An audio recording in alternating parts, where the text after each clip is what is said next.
Today we will talk about why I sold my Sherco and why I don't ride it anymore. I have to say right away that this is just my private opinion and everyone's opinion is different and we should respect that. If I decided not to ride the Sherco anymore, it does not mean that the Sherco is a bad motorcycle, but some things simply went wrong, so that I decided it was best not to ride that brand anymore. And what is it about? Keep watching the video until the end to find out. When we talk about the handling of this motorcycle, I have to praise it because I had a KTM and Beta, but Sherco turned out to be the best in that regard. It gives you great security while riding, and wherever you want the motorcycle will go, you don't have to fight with it. What is very important when changing motorcycle brands is that you must know that each motorcycle is handled differently and that the differences are very large. So don't expect the Sherco to act like a KTM or the KTM to act like a Sherco. You simply have to adapt to the motorcycle and learn to ride it as it suits you best. Maybe it sounds a little strange, but that's the way it is. In order to use a motorcycle, you have to dance with it and become one. As for vibrations, I have to say that Beta has the highest vibrations. After it we can say Sherco, and of course the bike with the least vibrations is KTM. But to be honest, I wouldn't look too much at the vibrations because this is still a motorcycle for forest, mud and fun. As an enduro rider, I have never paid attention to vibrations and it doesn't bother me, because simply while riding I pay attention to other things and not vibration. One big flaw with the Sherco is the suspension adjustment. At least with the Kayaba model. It is very difficult to adjust the clicks on the suspension with the tool because the handlebar gets in the way. While with KTM it is very easy to adjust the suspension and you can do it while riding with your hand, which I think is very important, because you can ride and when you feel that you need a little harder or softer suspension, you can adjust it. Because hobby riders don't really want to test the suspension and often take tools out of their bags. And we all know that the suspension can only be adjusted if we adjust it in the forest while riding. If you change the number of clicks in the garage and wait until the next day to test it, you will get nothing out of that and you will never have a perfectly adjusted suspension according to your wishes. Another disadvantage of Sherco is the plastic. It is quite rigid and breaks easily. What I have to say is that KTM has the best plastic because it is quite flexible and almost never cracks. With Beta, the plastic is the worst and it often cracks. It is too rigid and of poor quality. So the plastic on the Sherco is somewhere between Beta and KTM. Maybe there are some companies that make better replacement plastic, but I haven't tried it, so I wouldn't comment on it.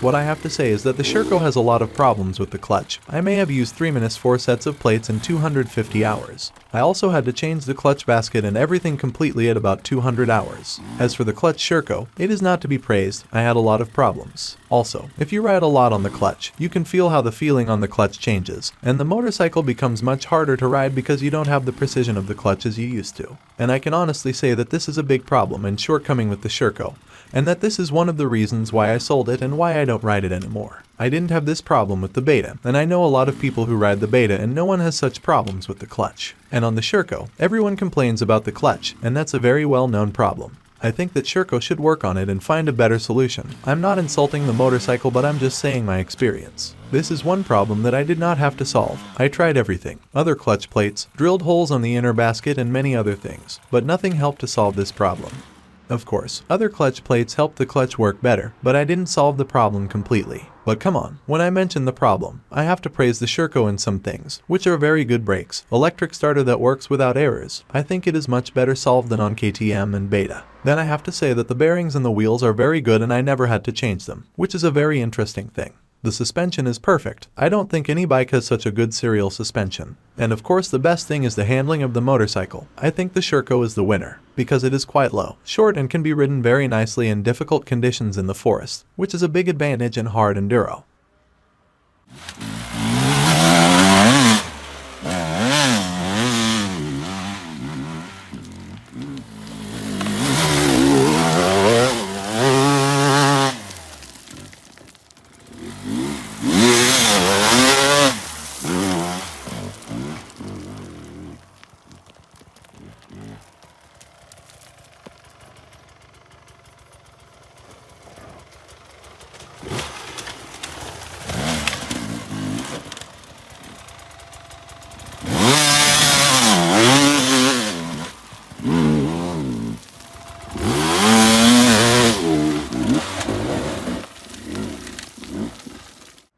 As for the quality of the engine, I have to praise Sherco. I didn't have any problems there. The piston lasts a very long time and I had no problems. The motorcycle has very good cooling and it is very difficult to overheat it.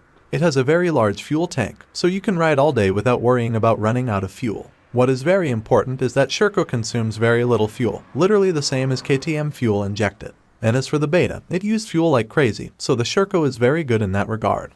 We have to be realistic that every motorcycle has advantages and disadvantages and that there is no such thing as a perfect motorcycle. Now it all depends on what suits you best, which motorcycle is easier for you to maintain, because here where I live, it is easy to buy parts for KTM.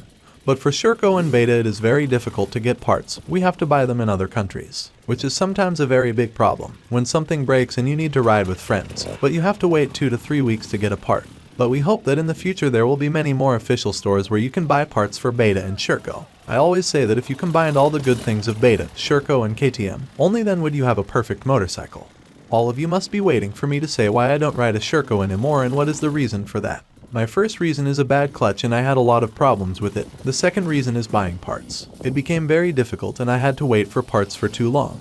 And sometimes I wait for a couple of weeks and in the end the wrong part arrives. And that was the biggest problem with Sherco. The motorcycle is very good, but simply here where I live, the problem is big when it comes to buying parts. At first it didn't bother me that much, but imagine when something breaks down you have to drive 2 hours to the store and the store is in another country. And in the end they don't have the part or they have to order it, so you have to wait a couple of weeks. And the worst thing is when it happens in the season when you drive a lot. You simply don't have the time or the will to wait for the part for so long.